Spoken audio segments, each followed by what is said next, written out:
வணக்கம் ஃப்ரெண்ட்ஸ். லட்சுமி அம்மா அவர்கள் எழுதிய அடுத்த வீடு, அத்தியாயம் 14. பழனியப்ப கவுண்டரின் செல்வ மகள் நளினி படிப்பில் மிகவும் புத்திசாலி பெண்ணாக இருந்தாள். இயற்கையாகவே அவளுக்கு இனிய குரல் இருந்தது. சங்கீதத்தில் விசேஷ பயிற்சிகள் பெறுவதற்கு தக்க வாய்ப்புகளும் இருந்தன. ஆகவே மிகவும் சிறிய பெண்ணான போதிலும் அவள் தேர்ச்சி பெற்ற பாடகி போல அழகாகவும் இனிமையாகவும் பாடினாள். நளினியின் அழகு, படிப்பு, பாட்டு எல்லாம் அருணாவை வெகுவாக கவர்ந்து கொண்டு விட்டன. விரைவில் இருவரும் ஆறுயிர் சிநேகிதிகளாக விட்டனர்.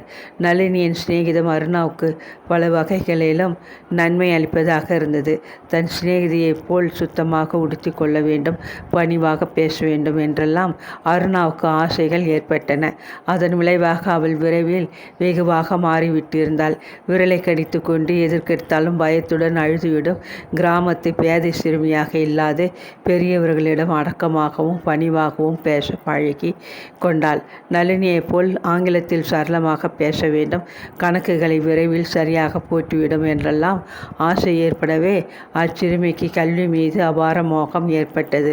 லோகநாயகி அம்மாள் தனக்கு அளித்திருந்த பிரத்யேக சலுகைகளை சிறிதும் வீணாக்காமல் அவள் நன்கு பயன்படுத்தி கொண்டாள்.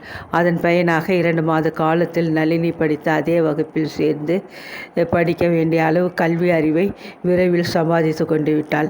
பழனியப்ப கவுண்டரின் குடும்பத்தவர்களில் ஒரே ஒருத்தியை தவிர மற்ற எல்லோருக்கும் அருணாவை மிகவும் பிடித்திருந்தது. தாய்மை உணர்ச்சி மேலோங்கி இருந்த லோகநாயகி அம்மாளுக்கு அருணா மீது காரணமற்றதொரு பற்றுதல் ஏற்பட்டிருந்தது. வெளிப்படையாக தனது அன்பை அவள் அடிக்கடி காட்டிக்கொள்ளாவிடனும் தன் மகளுடன் அருணா நெருங்கி உறவாடி பழகியதை அவள் பெரிதும் ஆதரித்தாள். பழனியப்ப கவுண்டருக்கு தாம்பத்திய வாழ்விலே நீண்ட நாட்கள் புத்திர பேறு இல்லாதிருந்தது. வேண்டாத தெய்வங்களை எல்லாம் வேண்டி தவம் புரிது மெத்தவும் விரும்பி பல வருஷங்களுக்கு பிறகு அருமையிலும் அருமையாக பெற்றெடுத்திருந்த மகன் சுரேஷ்குமாரனையும் மகள் நளினியையும் அவர் தமது கண்ணின் கருமணி போல் நேசித்தார். பொதுவாகவே அவருக்கு குழந்தைகள் என்றால் அபிப்பிராயம், அபார பிரியம். தங்கள் வீட்டிற்குள் வேற்றுமையின்றி சகஜமாக பழகி வந்த அருணாவை அவர் தனது குழந்தைகளில் ஒன்றைப் போலவே வித்தியாசமின்றி பாராட்டி வந்தார். லோகநாயகியின் செல்வ புதல்வன் சுரேஷ்குமார் ஆரம்பத்தில் சங்கோஜம் காரணமாக அருணாவிடம் பேசவோ பழகவோ விளையாடவோ விரும்பவில்லை. ஆனால் நாளடைவில் அவன் சங்கோஜம் துரிதமாக தெளிந்துவிட்டது. அருணா வேற ஒருவர் வீட்டு பெண் குழந்தை என்ற மனப்பான்மையை விடுத்து அவளையும் தன் தங்கை நளினியைப் போலவே பாவித்து அன்பு பாராட்டி பழகி வந்தான். இவ்வாறு எல்லோருக்கும் மிகவும் பிடித்து விட்டிருந்த அருணாவை மனோன்மணிக்கு மட்டும் ஏனோ பிடிக்கவில்லை. ஒரு சமயம் அவள் வேறு யார் வீட்டு குழந்தையாக இருந்தாலும் அவள் கவனத்தை அவள் கவர்ந்திருக்க முடியாது. தனக்கு கொஞ்சமும் விருப்பமில்லாத ஜெகதாவின் உறவு பெண்ணை அத்தை குடும்பத்தவர்கள் கூட வைத்து கொஞ்சி உறவு கொண்டாடி மகிழ்வதை அவளால் சகிக்கவே முடியவில்லை. அதனால் சந்தர்ப்பம் நேர்ந்த பொழுதெல்லாம் மனோன்மணி தனது அதிருப்தியை வெளிப்படையாக வார்த்தைகளாலும் செயல்களாலும் காட்டி வந்தாள். அருணா வயதிலே மிகவும் சிறியவளாக இருந்த பொழுதிலும் மனோன்மணியின் மனப்போக்கை நன்கு உணர்ந்து கொண்டு விட்டாள். ஒரு தவறும் செய்யாதிருந்தும் தன் மீது அந்த பெண்ணிற்கு ஏன் கோபம் ஏற்படுகிறது என்பது அச்சிறுமிக்கு புரியாத புதிராக இருந்தது. எனினும் அவள் கூடியவரை மனோன்மணியின் அதிருப்திக்கு ஆளாகாது இருக்க முயற்சித்து வந்தாள். பழனியப்ப கவுண்டரின் மனைவி லோகநாயகி அம்மாள் பெயருக்கு தான் வீட்டின் எஜமானியாக இருந்தாள். உண்மையில் குடும்பத்தை நிர்வகிக்கும் பொறுப்பு முழுவதும் மனோன்மணியின் கையில் தான் இருந்தது. அவ்வளவு பெரிய பங்களாவையும் செல்வ சுகம் மிகுந்த குடும்ப பாரத்தையும் தான் திறமையுடன் நிர்வகிக்கிறோம் என்று அவளுக்கு அசாத்திய கர்வம் ஏற்பட்டிருந்தது. அதனால் அவள் யாரையும் லட்சியம் செய்யாது மிகவும் துச்சமாக பேசிவிடும் வழக்கத்தை கொண்டிருந்தாள்.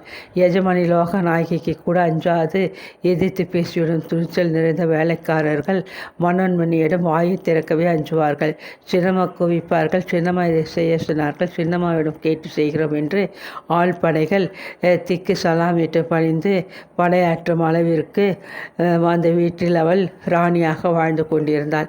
இந்த மட்டில் வீட்டு தொல்லைகளை கவனிக்க பொறுப்பான ஒரு ஆள் கிடைத்தாலே என்று லோகநாயகி ஆரம்பத்திலே அசட்டையாக இருந்து விட்டாள். மனோன்மணி வீட்டை தன்னுடையது போல் பாவித்துக்கு கருத்தாக கவனித்து வந்ததினால் அவளுக்கு வீட்டின் பொறுப்பே சிறிதும் இல்லாது இருந்தது.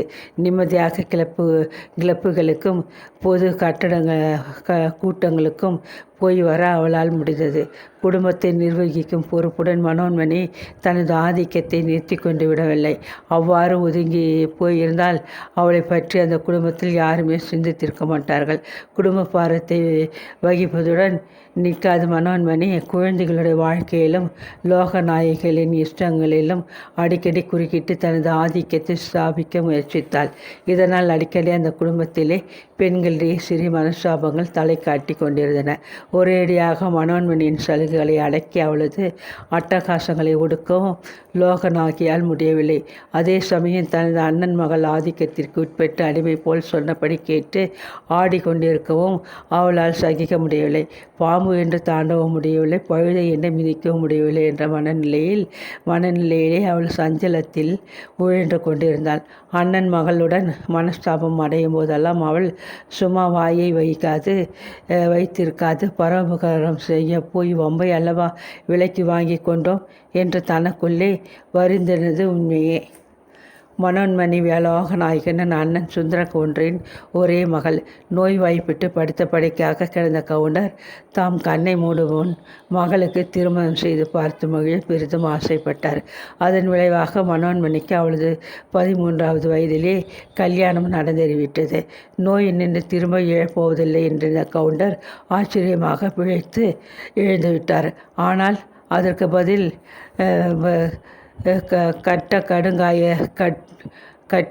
கடுங்காலியாக இருந்த 25 வயது வாலிபனான மருமகன் குருமூர்த்தி ஒரே நாளில் காலராவில் திடீரென்று மறைந்து விட்டான். துக்கம் விசாரிக்க சென்றிருந்த இடத்தில் அண்ணனின் அருமை மகளின் நிலைமை லோகநாயகின் உள்ளத்தை மிகவும் உருக்கிவிட்டது.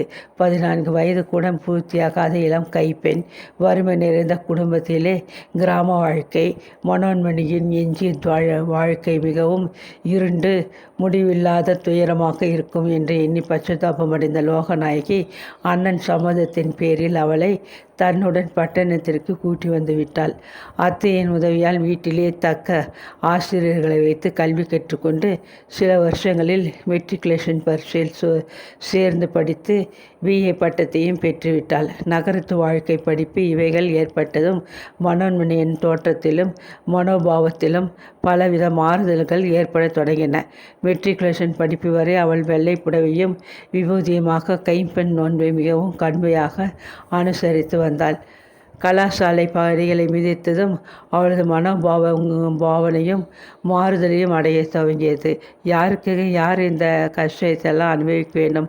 பெண்ணுக்கு மட்டும் சமூகத்திலே பாரபட்சமாக இந்த தண்டனை ஏன் என்றெல்லாம் அவளது மனசாட்சி புரட்சி செய்ய தொடங்கியது. வெள்ளை புடைகளை களைந்துவிட்டு விதவிதமான வர்ண சேலைகளை அணிய தொடங்கினாள். அன்று நாள் வரை விபூதியில் துளங்கிய நெற்றில் குங்குமம் அணிந்து கொண்டாள். பழனியப்ப கவுண்டரின் பங்களாவில் பூத்து சேர்ந்த புஷ்பங்களை அனைத்தையும் கூந்தலில் முடித்து கொண்டாள். மனோன்மணி செய்து கொண்ட அலங்காரத்தை பற்றியோ அவள் கல்வி கற்று முன்னேறுவது பற்றியோ லோகநாயகிக்கு எந்தவித ஆட்சேபனையும் இருக்கவில்லை. படிப்பு முடிந்ததும் தனக்கு உதவியாக வீட்டை நிர்வகிக்க அவள் முன்வந்ததை லோகநாயகி மிகவும் சந்தோஷத்துடன் ஆதரித்தாள். மனோன்மணியை பொறுத்தவரை கல்வியானது அவளது சிறுக்கை அதிகரிக்க தான் செய்தது.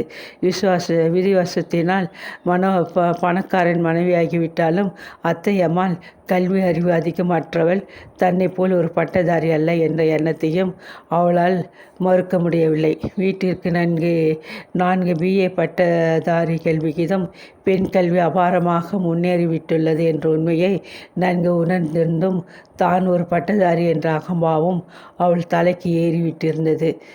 பழனியப்ப கவுண்டர் வீட்டிலே தான் ஒரு விருந்தினள், அவர்களது உதார குணத்தினால் முன்னுக்கு வந்தவள் என்று தனது நிலைமையை மறந்து அவள் ராணி போல் அதிகாரம் செலுத்தி வந்தாள்.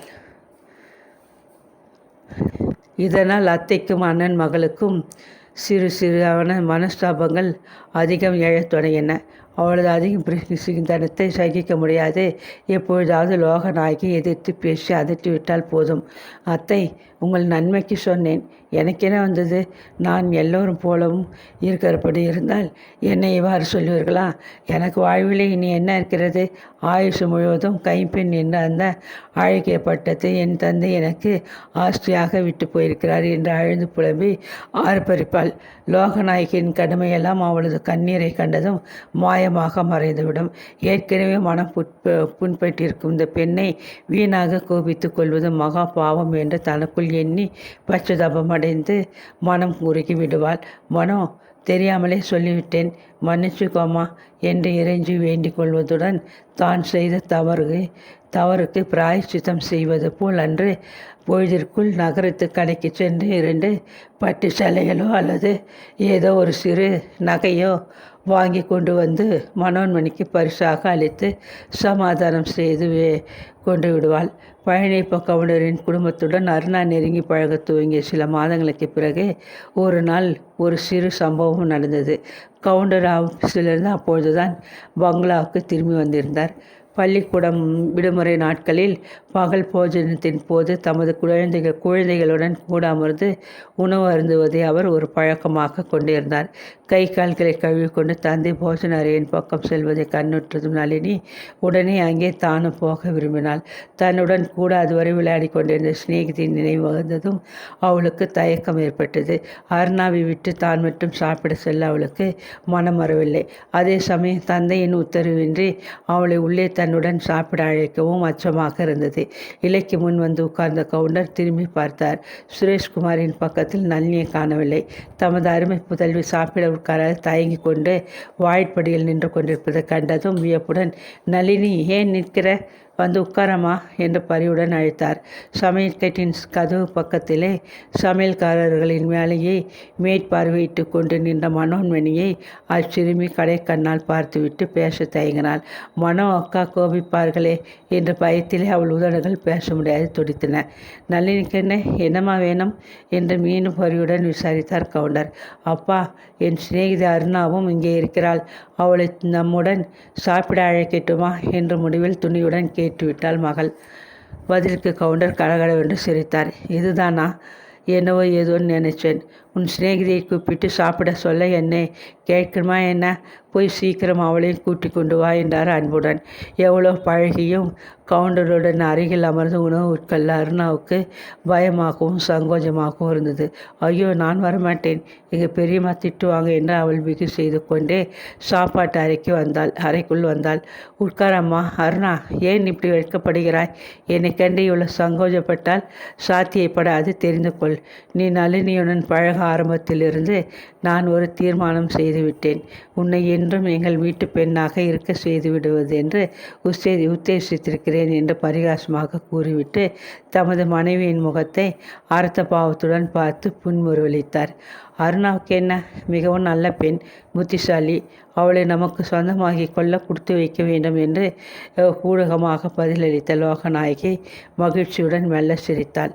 கணவனுக்கும் மனைவிக்கும் இடையே நடந்த சம்பாஷணையின் அர்த்தம் முழுவதையும் உணர்ந்து கொள்ள முடியாவிடனும் அவர்கள் தன்னை பற்றி பேசுவதை கருணா வெட்கத்துடன் தலையை குனிந்து கொண்டே சாப்பிட்டாள். போஜனத்திற்கு பிறகு சிறிது நேரம் இளைப்பாறிவிட்டு கவுண்டர் ஆஃபீஸிற்கு புறப்பட்டு சென்றார். அவர் வெளியே எப்பொழுது செல்வார் என காத்திருந்தவளைப் போல மனோன்மணி லோகநாயகியிடம் வேகமாக ஓடி வந்தாள். அத்தை, நான் சொல்கிறேன் என்று கோபிக்கக்கூடாது. இந்த விளையாட்டெல்லாம் பின்னாடி விபரீதமாக போகிறது என்றால் மிகவும் கோபத்துடன். அருணாவை பரிகசித்து தன் கணவன் பேசியதை அவள் விரும்பவில்லை என்பதை உணர்ந்து கொண்ட லோகநாயகி அதற்கு நேரடியாக பதில் சொல்லாது மௌனமாக இருந்தாள். நீங்கள் கொடுக்கும் இடம்தான் இது. குழந்தைகள் வர வர மிகவும் மோசமாகி கொண்டு வருகிறார்கள். அந்த அசட்டு பெண்ணை உள்ளே இழுத்து வைத்து கொண்டு உறவாடுவது எவ்வளவு தவறாக போகிறது என்று எனக்கு தெரியும். சொன்னால் உங்களுக்கு குற்றமாகப்படுகிறது. அத்தான் சாப்பிடும்போது வேற்று மனிதர் வீட்டு பெண்ணான அவளையும் கூட்டி வைத்து சாப்பாடு போடாவிட்டால் என்ன?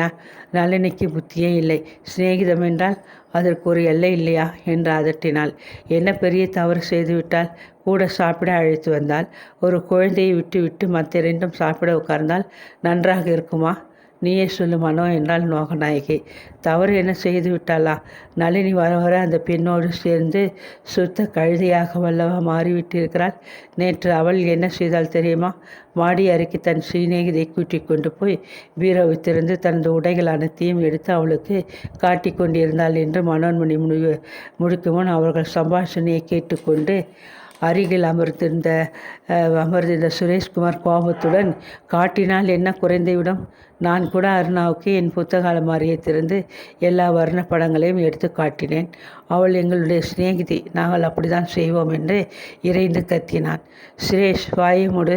வர வர நீயும் சுத்த கழுதியாக தான் போய்க் கொண்டிருக்கிறாய்.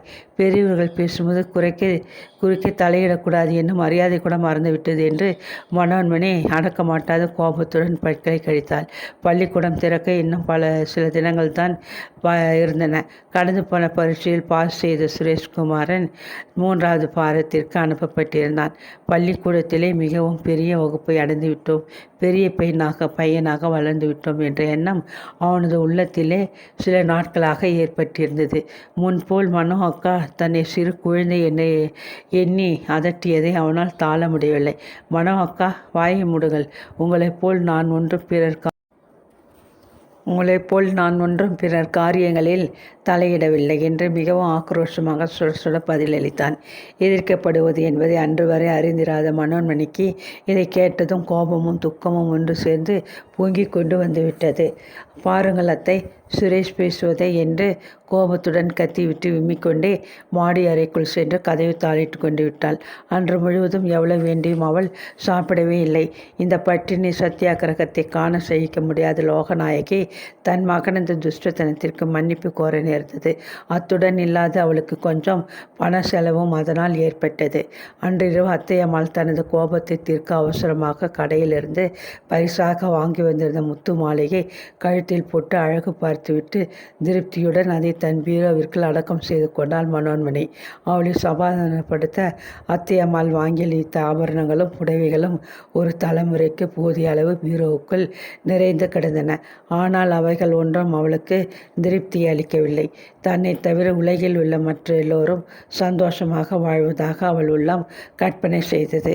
அக்கற்பனையினால் அவளுக்கு தன்னை தவிர மற்ற எல்லோர் மீதும் கட்டுக்கடங்காத காரணமற்ற பொறாமை ஏற்பட்டது. தாயற்ற குழந்தை அருணா.